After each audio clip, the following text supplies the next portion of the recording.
नमस्कार प्रिय विद्यार्थियों, मैं राजेश सोनी आप सभी का सोनी मैथ्स क्लासेस में हार्दिक स्वागत करता हूं। आज का हमारा जो टॉपिक है वह होगा संख्या पद्धति। तो सबसे पहले बात अपन करते हैं इसकी डेफिनेशन की। तो ऐसी पद्धति जिसमें विभिन्न संख्याओं और उनके गुणों का अध्ययन किया जाता है, संख्या पद्धति कहलाती है। गुणों के आधार पर संख्या पद्धति को निम्न भागों में विभाजित किया गया है। नंबर 1, प्राकृत संख्याओं का समुच्चय। प्राकृत संख्याओं का समुच्चय।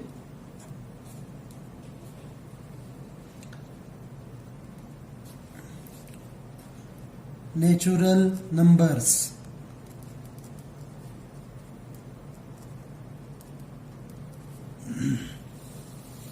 तो सबसे पहले बात आती है कि प्राकृत संख्याओं को व्यक्त करने के लिए किस चिन्ह का प्रयोग किया जाता है।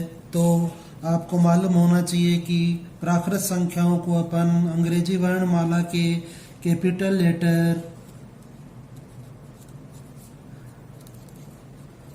लेटर एन के द्वारा व्यक्त करते हैं। और प्राकृत संख्याएं वे सभी संख्याएं होती हैं जो 1 से लेकर प्लस अनंत के मध्य होंगी। अर्थात इसे लिखा जा सकता है कि n is equal to set of 1 2 3 4 up to plus infinity. इसके बाद नंबर 2 पर अपन लेते हैं पूर्ण संख्याओं का समुच्चय। पूर्ण संख्याओं का समुच्चय तो जिसे आप कहेंगे होल नंबर्स। तो इसे अंग्रेजी वर्णमाला के कैपिटल लेटर W के द्वारा व्यक्त किया जाता है। और जब प्राकृत संख्याओं में 0 को शामिल कर लिया जाता है तो वे सभी संख्याएं मिलकर पूर्ण संख्याओं के समुच्चय का निर्माण करती हैं। अर्थात W is equal to set of 0 1 2 3 4 up to plus infinity.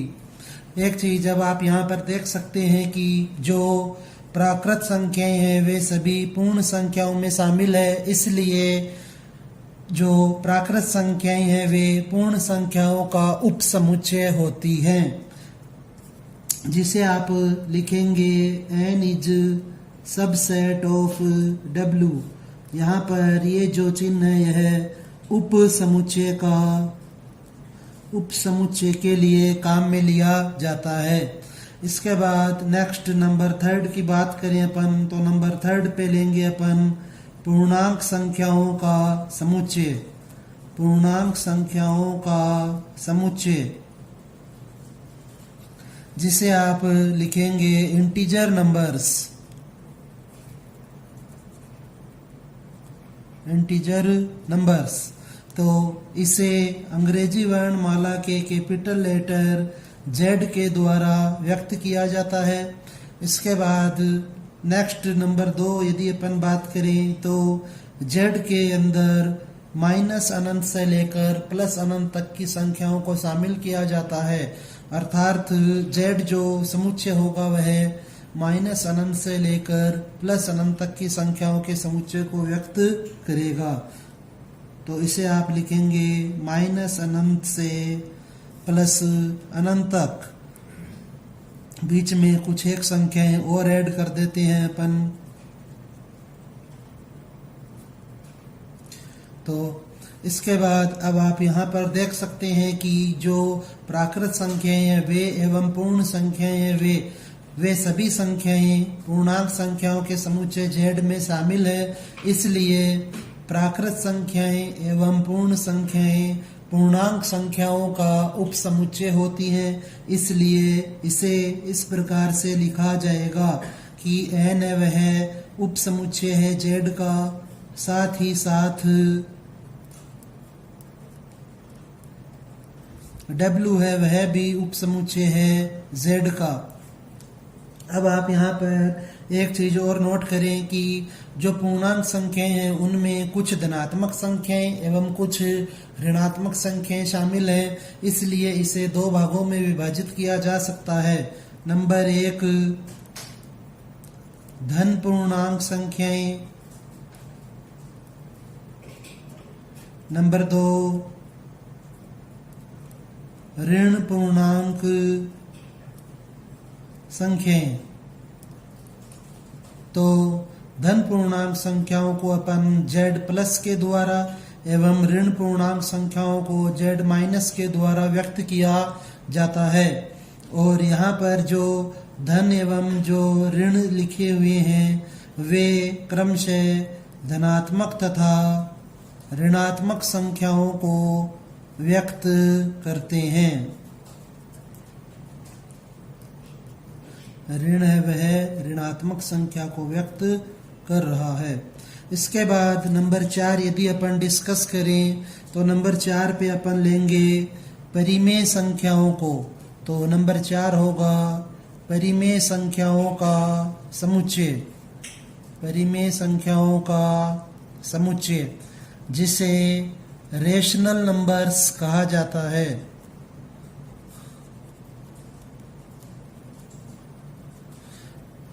इन्हें अपन अंग्रेजी वर्णमाला के कैपिटल लेटर Q के द्वारा डिनोट करते हैं।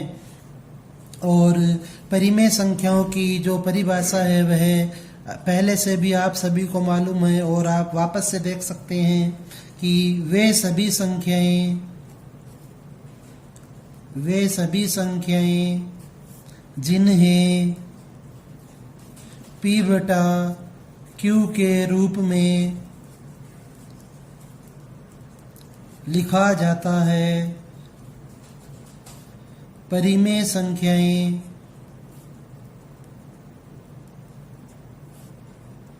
कहलाती है। और जहां Q की वैल्यू है वह कभी भी 0 के बराबर नहीं होती है, अर्थात Q is not equal to 0।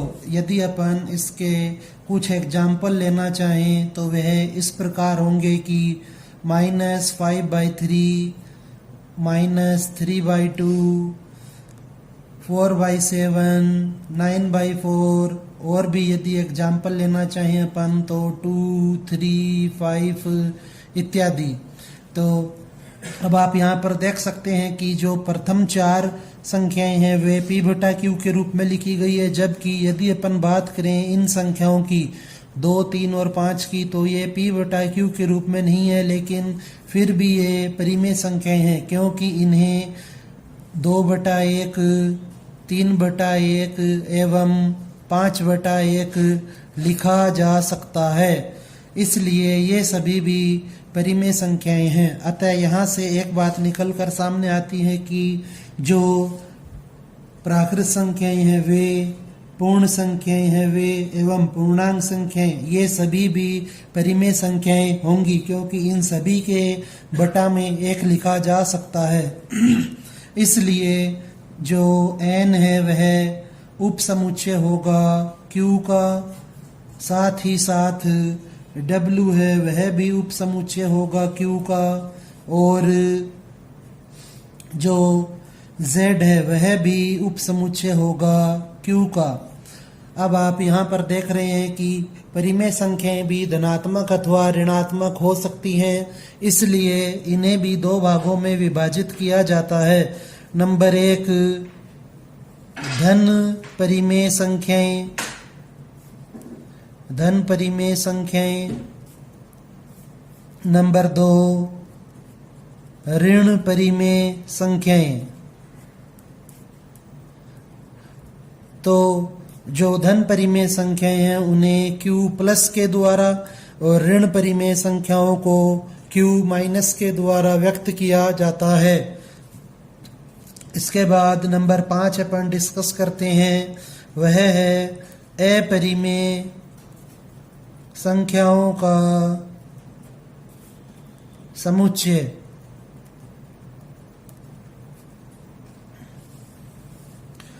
Set of irrational numbers.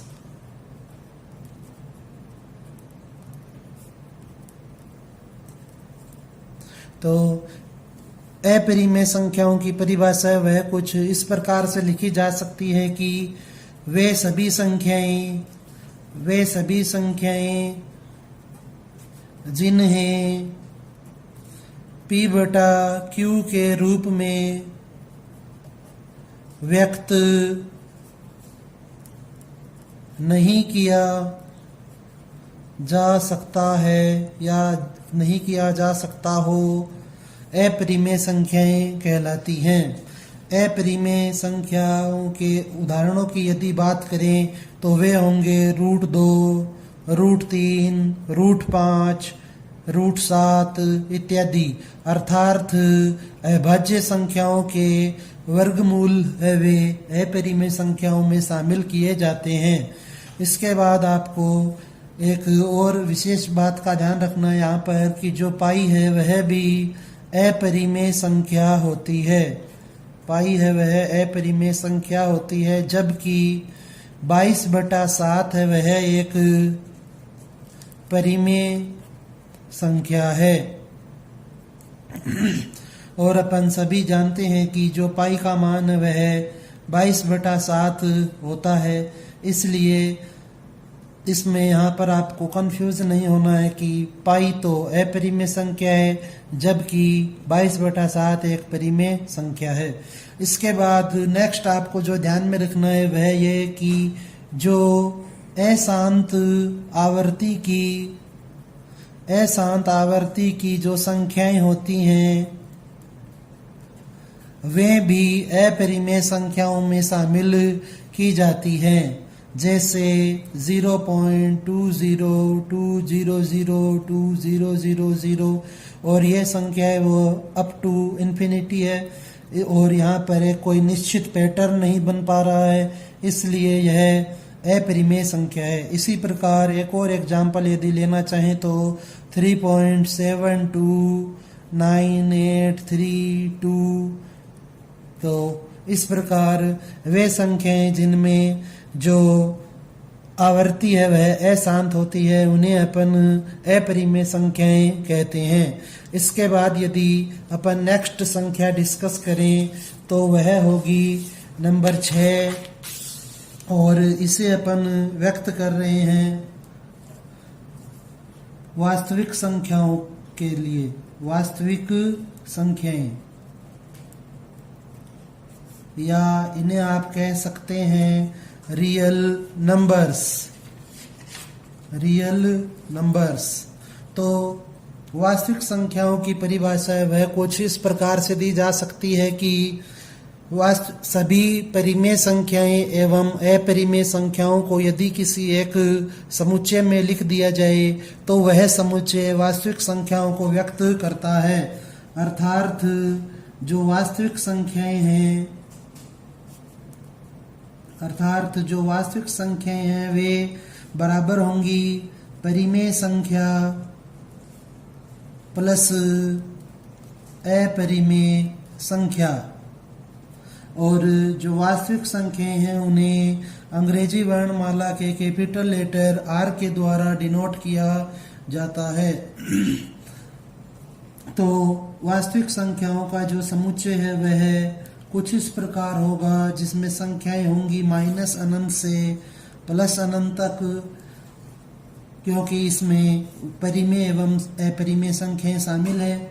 और यदि अपन और संख्याएं इसमें ऐड करना चाहें तो -3, -4/7, -1, 0, 3/2, 1, √2, √3 एक्सेट्रा। तो यहाँ से यह अब कंफर्म हो चुका होगा आपके कि देख इस समुच्चय के अनुसार n है वह उप समुच्चय होगा R का W है वह भी R का उपसमुच्चय होगा, Z भी R का उपसमुच्चय होगा और साथ ही साथ Q भी उपसमुच्चय होगा R का। तो इसे आप इस पैटर्न में भी ध्यान रख सकते हैं। N से W, W से Z, Z से Q, Q से R, अर्थात N की सभी संख्याएं W में शामिल होती हैं, W की सभी संख्याएं Z में शामिल होती हैं, Z की सभी संख्याएं Q में शामिल होती है और Q की सभी संख्याओं को R में शामिल किया जाता है। अब जैसा कि आप ऊपर जो समुच्चय R है उसे देख पा रहे हैं, तो उसके अनुसार वास्तविक संख्याओं को भी दो भागों में विभाजित किया जाता है। धन वास्तविक संख्याएं,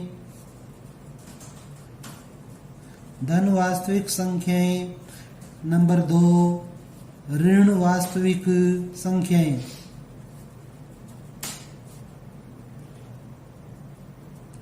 तो धन वास्तविक संख्याओं को R प्लस के द्वारा, जबकि ऋण वास्तविक संख्याओं को R माइनस के द्वारा व्यक्त किया जाता है। इसके बाद नंबर 7 अपन डिस्कस करते हैं, वह है काल्पनिक संख्याओं का समुच्चय। काल्पनिक संख्याओं का समुच्चय या काल्पनिक संख्याएं, जिन्हें इमेजिनरी नंबर कहा जाता है। इमेजिनरी नंबर्स तो वे सभी संख्याएं जो रूट के अंदर लिखी जाती है और ऋणात्मक होती हैं, उन्हें अपन काल्पनिक संख्याओं के द्वारा व्यक्त करते हैं। जैसे √-3, √-5, √-7 एक्सेट्रा, ये सभी काल्पनिक संख्याएं हैं, क्योंकि ये सभी संख्याएं जो हैं रूट के अंदर ऋणात्मक संख्याएं हैं। तो यदि रूट के अंदर कोई ऋणात्मक संख्या आ रही है तो वह हमेशा काल्पनिक संख्या होगी। इसे अपन इस प्रकार भी लिख सकते हैं, √3 आइटा, √5 आइटा, √7 आइटा। जहाँ पर आइटा है वह √-1 को व्यक्त करता है। नंबर 8 यदि बात करें अपन तो वह होगा सम संख्याओं के लिए। सम संख्याएं अर्थात इवन नंबर्स। तो सम संख्याएं, यदि इसकी परिभाषा की बात करें तो वे सभी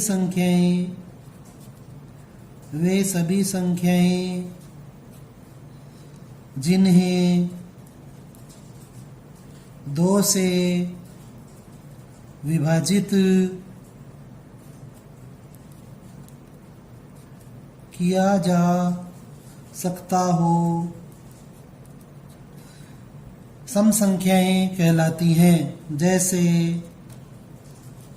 2, 4, 6, 8, 10 अप टू इन्फिनिटी। सम संख्याओं को 2n के द्वारा प्रदर्शित किया जाता है, जहाँ पर स्मॉल n है वह एक प्राकृत संख्या होती है, क्योंकि -2, -4, -6 इत्यादि में भी 2 का भाग दिया जा सकता है। तो ये सभी भी सम संख्याओं को व्यक्त करेंगी। नंबर 9 यदि अपन बात करें तो नंबर 9 होगा विषम संख्याओं का समुच्चय, अर्थात विषम संख्याएं, या जिन्हें आप कह सकते हैं ओड नंबर्स। तो इसकी जो एक परिभाषा है वह इस प्रकार है कि वे सभी संख्याएं जिन्हें 2 से विभाजित नहीं किया जा सकता है या नहीं किया जा सकता हो, वे सभी विषम संख्याएं कहलाती हैं। जैसे 1, 3, 5, 7, 9, 11 एक्सेट्रा। तो जो विषम संख्याएं हैं उन्हें 2n+1 अथवा 2n-1 के द्वारा व्यक्त किया जाता है। विषम संख्याओं को आप इस प्रकार भी व्यक्त कर सकते हैं कि जब किसी सम संख्या में या तो एक जोड़ा जाए या एक घटा दिया जाए तो भी हमें हमेशा विषम संख्या प्राप्त होंगी। अगर अपन इसका एक एग्जाम्पल लेना चाहें तो अपन ले सकते हैं, जैसे कि 6 की बात करें यदि, तो 6 है वह एक सम संख्या है। अब यदि 6+1 करें या 6-1 करें तो आपको 7 और 5 प्राप्त होगा और ये दोनों ही विषम संख्याएं हैं। तो इसकी डेफिनेशन आपके समझ में आ गई होगी। इसके बाद नेक्स्ट अपन बात करते हैं नंबर 10 की। तो नंबर 10 पे अपन लेते हैं अभाज्य संख्याओं को।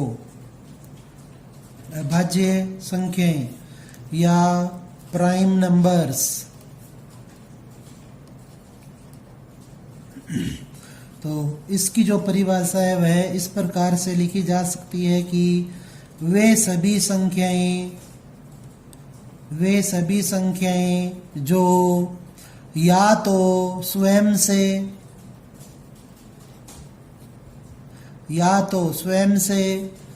या फिर एक से भाज्य हो, अभाज्य संख्याएं कहलाती है। इसके एग्जाम्पल यदि अपन लें तो यदि अपन बात करें 1 की, तो 1 है वह न तो भाज्य संख्या होती है और न ही अभाज्य संख्या होती है।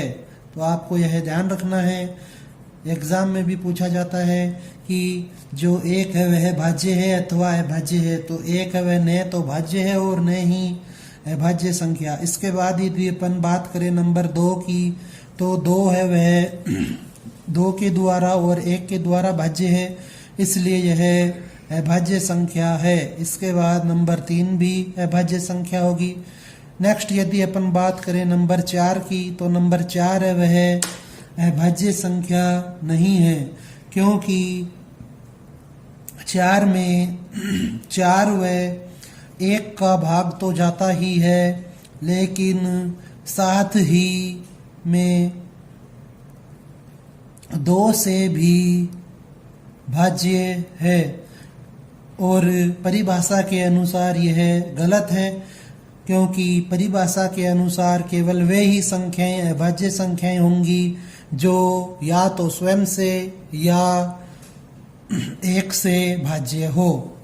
इसके बाद नेक्स्ट यदि अपन बात करें नंबर 5 की, तो नंबर 5 है वह अभाज्य संख्या है। इसके बाद नंबर 6 की बात करें यदि, तो 6 भी अभाज्य संख्या नहीं है, क्योंकि 6 में 6 व 1 का भाग तो जाता ही है, साथ ही साथ